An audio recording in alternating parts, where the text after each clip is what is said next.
विनायकी एक ऐसी फीमेल जिसमें वो सारी खूबियाँ थी जो हम चाहते हैं एक फीमेल में होना। तो जैसे उसमें ममता थी, उसमें करुणा थी, उसमें दया थी, और वो अपने आसपास अपने साथ रहने वाले सभी लोगों का बहुत ध्यान रखती थी, सभी से बहुत प्रेम करती थी। आप जानते हैं विनायकी कौन थी? जानते तो आप सब हैं, लेकिन शायद नाम आप पहली बार सुन रहे हैं हमारे चैनल के माध्यम से। और विनायकी आपके और मेरे सभी के मोबाइल में रही है, हमारे प्रोफाइल पर अभी भी है। मैं बात कर रहा हूँ केरला के पलक्कड डिस्ट्रिक्ट में कुछ दिन पहले 3 दिन तक पानी में रही, पानी में अपना आत्मदाह करने वाली फीमेल एलिफेंट की, जिसका नाम था विनायकी। विनायकी आज हमारे बीच नहीं है। हम सभी ने अपने अपने लेवल पर, अपने अपने स्तर पर, अपने अपने प्रोफाइल के माध्यम से, व्हाट्सएप के माध्यम से, इंस्टा के माध्यम से, फेसबुक के माध्यम से, ट्विटर के माध्यम से इस मुद्दे को देश विदेश में उठाया और सभी ने अपनी अपनी संवेदनाएं व्यक्त की। लेकिन संवेदनाओं के साथ साथ क्या ऐसा तो नहीं हम विनायकी को कुछ दिनों में भूल जाने वाले हैं? हमने वो महसूस किया क्या जो विनायकी ने अंतिम 3 दिनों में महसूस किया होगा? और आपको क्या लगता है, ये एक मौत थी? आज हम आपको साबित करके दिखाएंगे ये वो एक मौत नहीं, एक आत्महत्या थी जो विनायकी ने खुद की थी। तो चलिए चलते हैं एक हथिनी की आत्महत्या की ओर। अभी तक की कहानी कुछ इस प्रकार है। 25 तारीख को एक नदी में एक हथिनी देखी गई और लोगों ने सोचा कि ये पता नहीं पानी में क्यों खड़ी है, और उसे बाहर निकालने के लिए उन्होंने कोशिश की। शोर मचाया गया और पानी में पत्थर फेंके गए, लेकिन वो अपनी पानी में टस से मस नहीं हुई, वो बाहर नहीं आई। लोगों को अंदेशा हुआ कि शायद कुछ गलत है, और ध्यान देने से पता लगा कि उसके चेहरे के पास में पानी में खून के निशान थे, खून बह रहा था। उन्होंने तुरंत इसकी सूचना फॉरेस्ट डिपार्टमेंट को दी और शाम तक, 25 तारीख की शाम तक वहाँ पर फॉरेस्ट डिपार्टमेंट से कुछ ऑफिशियल्स आ जाते हैं। आने के बाद उन्होंने भी कोशिश की, उन्हें ये तो पक्का हो गया था कि ये हथिनी के चेहरे के अंदर, उसके फेस के अंदर कुछ चोट लगी हुई है, ये घायल है, और उसे उस चोट के ट्रीटमेंट करने के लिए उसे बाहर निकालने की कोशिश की गई। किसी जानवर को जब पानी, हाथी जैसे किसी जानवर को जब पानी से बाहर निकाला जाता है या मूवमेंट कराई जाती है तो आसपास शोर मचाया जाता है, या फिर शोर मचाने पे भी वो मूवमेंट नहीं होती है तो आग जलाई जाती है। आग से उस जानवर को उस पर्टिकुलर लोकेशन से दूसरी लोकेशन पर मूवमेंट कराई जाती है। लेकिन दोनों ही चीज़ों का विनायकी पे कोई असर नहीं हुआ, वो पानी से बाहर नहीं है। फिर वो ऑफिशियल चले जाते हैं, वो कहते हैं कि हम किसी डॉक्टर को लेके आएंगे जो इनका चेकअप कर सकें, और चेकअप के बाद में हम डिसाइड करेंगे नेक्स्ट स्टेप, इसे कल पानी से बाहर निकालेंगे। उसी दिन 25 तारीख की रात को ग्रामीणों का कहना है, आसपास रहने वाले जो ग्रामीण थे, कि विनायकी पानी से कुछ देर के लिए बाहर आई थी। वो बाहर आके घूमी और घूमने के बाद में वो फिर से पानी में जाके जहाँ खड़ी थी वहीं जाके खड़ी हो गई। 26 तारीख को एक डॉक्टर आते हैं। डॉक्टर अपनी शॉर्टगन के माध्यम से उसके इंजेक्शन देने वाले थे, लेकिन विनायकी की कमजोर स्थिति देखते हुए, और उन्हें भी हो गया था कि इसकी ब्लीडिंग काफ़ी हो रही है, तो वो इसके लिए विनायकी का पानी से बाहर आना जरूरी था और वो मूवमेंट कर नहीं रही थी। तो शॉटगन से इंजेक्शन लगाने का प्लान रोक दिया जाता है कि यहाँ पर ट्रेंड हाथी लाए जाएंगे जो विनायकी को पुश करके पानी से बाहर लाएं। और ये 27 तारीख के लिए प्लान करके वहाँ पर वो डॉक्टर जो है चले जाते हैं। 27 तारीख को डॉक्टर, फॉरेस्ट डिपार्टमेंट के ऑफिशियल्स और बाकी ग्रामीण लोग इकट्ठा होते हैं। 1:30 बजे वहाँ पर जो 2 ट्रेंड हाथियों के साथ वो हाथी कोशिश करते हैं, लेकिन विनायकी की स्थिति बहुत कमज़ोर हो चुकी थी और वो बिल्कुल मूवमेंट नहीं लग रहा था कि जैसे शायद वो कोमा में जा चुकी है। उसके पता ही नहीं चल रहा था सांस ले रही है या नहीं ले रही है। 1:30 बजे से लेके 4 बजे तक कोशिश की उसे बाहर निकालने की, और 4, साढ़े 4 बजे जब वो बाहर आई तो वो एक लाश बन चुकी थी। वो अपना जीवन उस पानी में ही छोड़ चुकी थी। ये थी अभी तक की कहानी जो आप भी जानते हैं, मैं भी जानते हैं। शायद इसमें कुछ ऐसे इंसिडेंट होंगे डेट वाइज जो हमने पहली बार आपको बताए हैं, आप तक पहली बार पहुंचे हैं। अब इस कहानी के आगे हमने अपनी इस वीडियो को ये टाइटल क्यों दिया, हम ऐसा क्यों दिखाना चाह रहे हैं कि विनायकी ने आत्महत्या की, अब उस ओर चलते हैं। इमेजिन कीजिए आपकी एक घर की एक महिला और जो बहुत ज़्यादा अच्छी है, सबसे मेल जोल करके रहती है, और फिर हम सबके सामने आई जब विनायकी को पानी से निकाला गया। पानी से निकालने के बाद में उस नदी से 12 किलोमीटर दूर ले जाकर उसका पोस्टमार्टम किया गया, और फिर हमारे सामने आई वो 3 तस्वीरें जिन्होंने इस लॉकडाउन में हमारे मोबाइल, हमारे जहन, देश दुनिया को हिला के रख दिया। पोस्टमार्टम से पता चला कि उसके जबड़े टूटे हुए थे, उसकी जबड़ों से लेकर गर्दन तक कोई विस्फोटक पदार्थ था और एक फ्रूट था जिसे अनानास बताया गया है, और ये साबित हुआ कि उसे अनानास के माध्यम से कुछ विस्फोटक पदार्थ गया था जिससे जबड़ों का, दांतों का प्रेशर लगते ही उस फ्रूट पर वो ब्लास्ट हो गया था और उसके जबड़े टूट गए थे और वो पूरे चेहरे, पूरे शरीर के अंदर वो विस्फोटक फैल चुका था। और जैसे जैसे पोस्टमार्टम बॉडी के दूसरे पार्टों की ओर बढ़ा और जब पेट पे आया और जब उस विनायकी का पेट फाड़ा गया, पेट चीरा गया, उसके अंदर से आई वो सबसे ज़्यादा विचलित करने वाली तस्वीर। हमने देखा कि पोस्टमार्टम करने वाले डॉक्टर के हाथ में एक भ्रूण था, एक बच्चा था हाथी का, और यही वो तस्वीर थी, वरना हाथी, हथनियाँ रोज़ हमारे देश में, रोज़ दुनिया भर में मारे जाते हैं, लेकिन ये ऐसी तस्वीर थी तो फर्स्ट टाइम किसी ने देखी कि इस हथनी ने इसलिए अपनी जान गंवाई, प्रेग्नेंट थी और प्रेग्नेंट हथनी के साथ में इतना बुरा व्यवहार हम लोगों ने किया। ये अभी तक की कहानी थी और इसके माध्यम से हमने जाना कि हाँ, उन फोटो के पीछे का राज और उन फोटो के पीछे के 3 दिन की स्टोरी। अब ये आत्महत्या कैसे हुई? हम सब चाहते हैं जो भी दोषी था उन्हें सज़ा दिलाई जाए, लेकिन उन्हें सज़ा देना क्या ठीक होगा? क्या ज़रूरत नहीं है हमें अपने गिरवा में झांकने की? और आपको लगता है ये हत्या थी? मेरा मानना है कि ये आत्महत्या थी। आइए मैं उस फैक्ट की तरफ आपको लेकर चलता हूँ। जैसा कि कुछ देर पहले हमने बताया कि 25 तारीख की रात को विनायकी पानी से बाहर आई थी, ग्रामीणों का कहना है, जिन्होंने उसे बाहर आते हुए देखा। इसका मतलब वो मूवमेंट कर सकती थी, लेकिन अब उस एक फीमेल को, अपने आप को उस फीमेल की जगह रख के देखिए जिसमें सारे इमोशंस हैं। आप गूगल करके देखेंगे तो जानेंगे कि हाथी दुनिया भर के आदमी के, मनुष्यों के बाद में टॉप 10 जो बुद्धिजीवी जानवर होते हैं उनमें भी वो अव्वल दर्जा हासिल किए हुए हैं। और अभी भी हाथियों के बीच में झुंड हुआ करते हैं, झुंड की लीडर एक हथनी हुआ करती है और अभी भी उसमें परिवारवाद हमें देखने को मिलता है।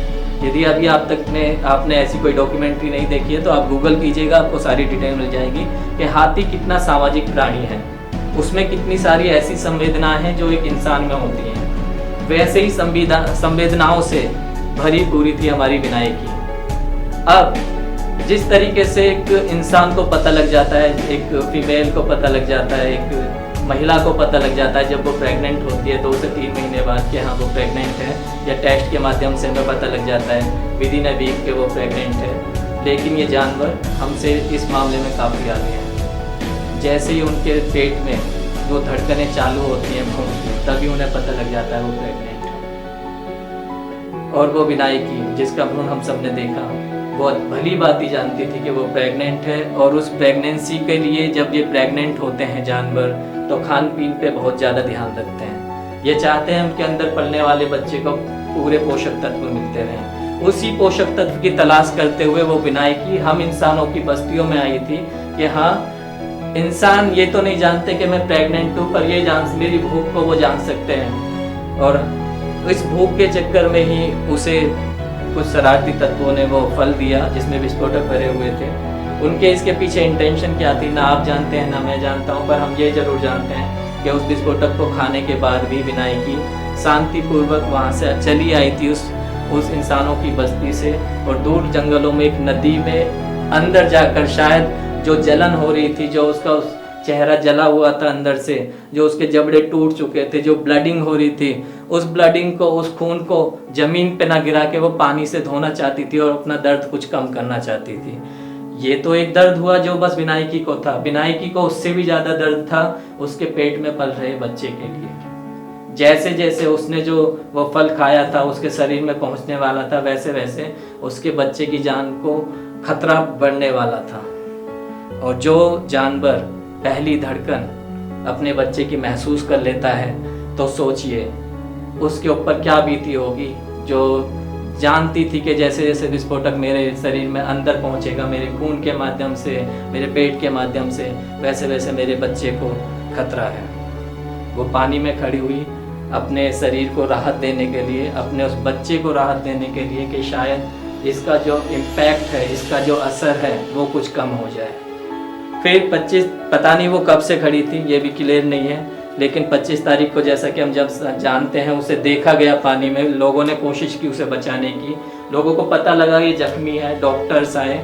विनायकी भी समझ चुकी थी क्योंकि वहाँ के हाथी, उस क्षेत्र के हाथी सब जानते हैं कि डॉक्टर्स क्या होते हैं, लोग क्यों शोर मचा रहे हैं, तो वो जानते हैं कि आपसे क्या एक्सपेक्ट कर रहे हैं लोग। विनायकी के लिए ये बहुत संभव था क्योंकि 25 तारीख की रात को वो पानी से बाहर आई थी तो शायद वो मूव कर सकती थी, और वो 25 तारीख की बाहर आकर दोबारा से जो पानी में गई। तो ये पॉइंट हमें ये सोचने के लिए मजबूर कर देता है कि ऐसी क्या मजबूरियाँ थी कि विनायकी नहीं चाहती थी अपना इलाज कराना, और नहीं चाहती थी हम इंसान के रूप में जो डॉक्टर्स वहाँ पहुँचे थे उनका सहयोग लेना। जितना हमने गूगल किया, जितना हमने हाथियों के बारे में जाना या दूसरे जो मानव के बाद में टॉप 10 इंटेलेक्चुअल जानवर हैं उनके बारे में जाना, तो उससे जानने के बाद में हमें बहुत चौंकाने वाले सबूत मिले। जैसा मैंने पहले बताया कि हाथियों को या दूसरे जानवर को अपने प्रेगनेंसी के पहले दिन से पता हो जाता है कि हम प्रेग्नेंट हैं, और हमें किस तरीके से अपने शरीर की, अपने आप की और अपने पेट में पल रहे बच्चे की देखभाल करनी है, उसके पालन पोषण का ध्यान रखना है, उसे पोषक तत्व देने हैं। विनायकी जो 3 दिन जो हमारे पास ऑन डॉक्यूमेंट रिकॉर्ड है कि वो पानी में देख गई थी, रेगुलर इंसानों के टच में थी, तो आपको नहीं लगता कि वो उस बच्चे जो उसके पेट में बच्चा था उसकी धड़कनों को महसूस कर रही थी, उसके जीवन को महसूस कर रही थी, और बाहर आकर जब 25 तारीख की शाम को, रात को वो बाहर आई तो वो ये देखना चाहती थी कि उसका शरीर कितना कैपेबल है और उसका बच्चा, पेट में पल रहा बच्चा क्या तैयार है इस दुनिया में बाहर आने के लिए, क्या वो सर्वाइव कर पाएगा। यदि विनायकी का इलाज होता है तो क्या उसका बच्चा बच पाएगा, और क्या फिर से वो अपना ट्रस्ट जो उसका मनुष्य के ऊपर है, जो विश्वास उसने मनुष्य के ऊपर किया, तो क्या ये सही माहौल होगा उसके बच्चे को उस दुनिया में लाने का। और शायद उन सब का जवाब था नहीं। जो इंसान उस पेट में पल रहे बच्चे के साथ में ऐसा कर सकते हैं, उसकी माँ के साथ में ऐसा कर सकते हैं, वो उनकी क्या गारंटी है कि छोटे बच्चा जब इस दुनिया में आएगा उसके साथ में ऐसा व्यवहार नहीं करेंगे। क्या गारंटी है कि उन्होंने जो जहर, विस्फोटक जहर उसको दिया था वो उस बच्चे पर असर नहीं करेगा और उस बच्चे में कुछ कमियां हो सकती थी। और क्या गारंटी थी कि बच्चा बाहर आने के बाद जब विनायकी का इलाज होगा तो वो बच्चा बच भी पाएगा या नहीं। और इन सब का जवाब जब विनायकी को लगा, नहीं, ये दुनिया मेरे बच्चे के लिए ठीक नहीं, और मेरा बच्चा अब इस काबिल नहीं है कि वो अपनी धड़कनों को संजोकर इस दुनिया में आ सके, वो मेरे गर्भ में पल सके, तो उसने डिसीजन लिया उस जल समाधि लेने का। फिर वो दोबारा 25 तारीख की रात को पानी में गई। 26 तारीख को लोगों ने कोशिश की उसे निकालने की, वो बाहर नहीं आई। 27 तारीख को उसकी डेड बॉडी उस पानी से बाहर आई। तो एक महिला के स्तर पे देखिए, जितनी भी दुनिया में फीमेल्स होती हैं उनको उनकी जगह पे अपने आप को रख के देखिए, क्या उसका डिसीजन गलत था? मैं गलत नहीं मानता, मैं इस डिसीजन को सही मानता हूँ, और इस आत्महत्या इसको इसलिए करार देता हूँ कि हाँ, विनायकी यदि इस दुनिया में आती तो ये शायद दुनिया उसके रहने के लायक है ही नहीं, जिसमें इतनी ज़्यादा ममता हो, जिसमें इतनी ज़्यादा करुणा हो, जो इतना ज़्यादा भला सोचती हो लोगों का कि उसे जब विस्फोटक दिया गया उसके बावजूद भी वो उन सब से दूर शांतिपूर्वक एक पानी के पौंड में जाके बैठ गई। इसलिए हम कहते हैं कि विनायकी नाम रखते हैं। अब अपने आप से पूछिए कि आपका सोचना अब क्या है। अभी तक जो आपके फोटोग्राफ जो हमने लोगों से शेयर किए, हमने कमेंट्स किए, हम चाहते हैं लोगों ने कुछ सांप्रदायिक रूप देना चाहा इस घटना को, कुछ लोगों ने अपने अपने स्तर पर कोशिश की। बहुत सारी ऑर्गेनाइजेशंस हैं जो चाहते हैं कि वो दोषी जिन्होंने भी उनके साथ में ऐसा किया वो पकड़े जाएं, उन्हें कड़ी से कड़ी सज़ा दी जाए। लेकिन सज़ा के हकदार तो हम सब भी हैं। आपको नहीं लगता उसकी आत्महत्या के पीछे ये पूरा समाज, ये पूरी मान्यताएं और ये अंधविश्वास जो हमारी रगों में फूट फूट के भरा है, ये दोषी है? हाथी जो हमारी मानव इतिहास की जो गुफाएं में भित्ति चित्र मिले हैं, तब से लेकर अभी तक हमारे साथ चलता आया है, हमारे साथ रहता आया है और जो लुप्त प्राय प्राणी बन चुका है। और एक और चौंकाने वाली बात आपने नोट की, तब भी हम कमीने थे और आज भी हम उसी कमीनेपन को छोड़ नहीं पाए हैं। गुफाओं में जो चित्र मिले आदि मानव के, वो भी ऐसे मिले जिसमें लोग हाथियों का शिकार कर रहे थे। आपने देखा होगा, यदि नहीं देखे तो कोई पुराने भित्ति चित्र देखिएगा, आपको पता लग जाएगी कि हाथियों के साथ में इंसानों की जो पहली पेंटिंग मिली है, उसमें इंसान अपनी कमीनीगिरी से बाज नहीं आया, उसमें भी वो उसका शिकार ही कर रहा है। उस टाइम की जो भी मजबूरियाँ रही होंगी, लेकिन जैसे जैसे सभ्यता ने विकास किया, हम अपग्रेड हुए, उसके बावजूद भी हमने जानवरों के प्रति जो हमारा रवैया था वो नहीं छोड़ा। हमने एक और तो जानवरों को पूजा में शामिल किया और दूसरी ओर उन्हें मार देंगे। पूजा से याद आया, आप और दूसरे लोग वो भी तो एक ऐसे काल्पनिक देव को पूजते हैं जिसने ऐसी एक हथनी की आत्महत्या की थी, सुसाइड करने के लिए मजबूर किया था। याद आया नहीं? आप विचलित हो सकते हैं, आप एग्रेसिव हो सकते हैं, आपको हो सकता है अभी तक जो इमोशंस आपके बने थे एकदम से आपके अंधविश्वास पे वो प्रहार करेंगे तो आप डगमगा जाएं। आप अभी तक जो चाह रहे थे कि हाँ हमें सज़ा दिलानी है ऐसे लोगों को जो जानवरों के साथ दुर्व्यवहार करते हैं, अब वो जो आपका विश्वास था, वो सज़ा दिलाने वाला जो एटीट्यूड था, वो एकदम बदल जाए। तो यदि आप तैयार हैं तो इस वीडियो को आगे तक देखिएगा, वरना इसे यहीं तक रोक दीजिएगा और यहीं तक शेयर वेयर जो करना है आपको अपने नंबर बनाने हैं वो बना लीजिएगा। क्यों ये बात मैं इसलिए कह रहा हूँ कि आपको बुरी लग सकती है, लेकिन एक काल्पनिक कहानी में यदि वो असली थी तो भी, और यदि वो काल्पनिक है, जैसा मेरा मानना है वो काल्पनिक है, और उस काल्पनिक कहानी को हम अपने बच्चों को आज भी गा के सुना के हाथ जोड़ जोड़ के सुना रहे हैं। जानते हैं वो कहानी? जी हाँ, ये वही कहानी है कि एक हथनी अपने बच्चे को लेके सोई हुई थी। एक हथनी अपने बच्चे को लेके सोई हुई थी और जब उसकी आंखें खुली तो उसने देखा उस बच्चे की गर्दन नहीं थी। अब सोचिए, दोबारा से मैं बिनायकी पे आ जाता हूँ। बिनायकी जो जिसके गर्भ में बच्चा पल रहा था, जो कुछ ही दिन का, कुछ ही हफ्तों का, कुछ ही महीने का होगा, एक वो माँ जो अपने बच्चे के लिए इतनी टेंशन में थी कि 3 दिन तक पानी में रही। पानी में रहने के बाद में जब उसे लगा उसका बच्चा नहीं बच सकता है तो उसने खुद भी आत्मदाह कर लिया। एक ये माँ, अब दूसरी माँ को इमेजिन कीजिए जिसने 15 से 22 महीने का टाइम होता है फीमेल एलिफेंट का प्रेगनेंसी का। तो एक वो फीमेल एलिफेंट जिसने 22 महीने तक अपने बच्चे को पालने के बाद में जब वो बाहर आया, उसके साथ में खेली कूदी, उसके लिए बहुत सारे सपने संजोए और वो चाहती थी कि इस दुनिया में उसका भी हक है, वो भी जिए। और तभी एक दिन उस माँ को पता लगता है कि उस बच्चे की तो गर्दन ही नहीं है। एक डेड बॉडी, ऐसी डेड बॉडी पड़ी है जिसमें वो उसका मुंह को भी नहीं दुलार सकती, जिसमें उसका दूध पीने वाला सर ही नहीं था। उस पर क्या गुजरी होगी? क्या आपको नहीं लगता कि वो पता नहीं कितने दिन, कितने महीने उस लाश को लेके बैठी रही होगी? उसकी आंखों से निरंतर पानी बहता रहा होगा और उसके मन में जो इंसानों के लिए संवेदनाएं थी उस टाइम पे कैसी रही होगी? और वो ऐसी तिल तिल करके बिनाएंगी तो बहुत जल्दी चली गई साहब, वो पता नहीं कितने महीनों तक रोजाना मरती रही होगी। और जब तक वो जो लाश थी वो कंकाल नहीं बन गया होगा, तब तक वो भी अपने प्राण छोड़ चुकी थी। और शायद किसी देखने वाले को जंगल में 2 कंकाल मिले होंगे, एक जो पूरे हाथी का था और दूसरा जिसमें सर नहीं था। लेकिन हम उसी कहानी को बड़े जोर शोर से अपने बच्चों को सुना रहे हैं, खुद सुना रहे हैं। और हमें कोई यदि बताता है, हमें कोई यदि जागृत करना चाहे मेरा जैसा लोग, तो हम उसके खिलाफ अपने धार्मिक फतवे जारी कर रहे हैं। तो अब सोचने की ज़रूरत है आपको कि हम पहले उसे सज़ा दिलाएं जिसने बिनायकी के साथ में ऐसा किया, या सज़ा के उत्तरदायी हमारा भी बनता है कि हम भी अपनी जिम्मेदारी निभाएं, अपनी गलती कबूल करें और अपने बच्चों को कम से कम ये अंधविश्वास से दूर रखें। जानते हैं आप सबसे ज़्यादा हाथी क्यों मारे जाते हैं? हाथी दांत के लिए। और भारत में सबसे ज़्यादा हाथी दांतों से एक ऐसा देवता बनाया जाता है जो उस कहानी से जुड़ा हुआ है, जिस बच्चे की गर्दन काटी गई। देखिए आपके घर में भी कहीं हाथी दांत से बना हुआ वो देवता तो नहीं है, तो आप भी कातिल हैं विनायकी के, उस हथनी के।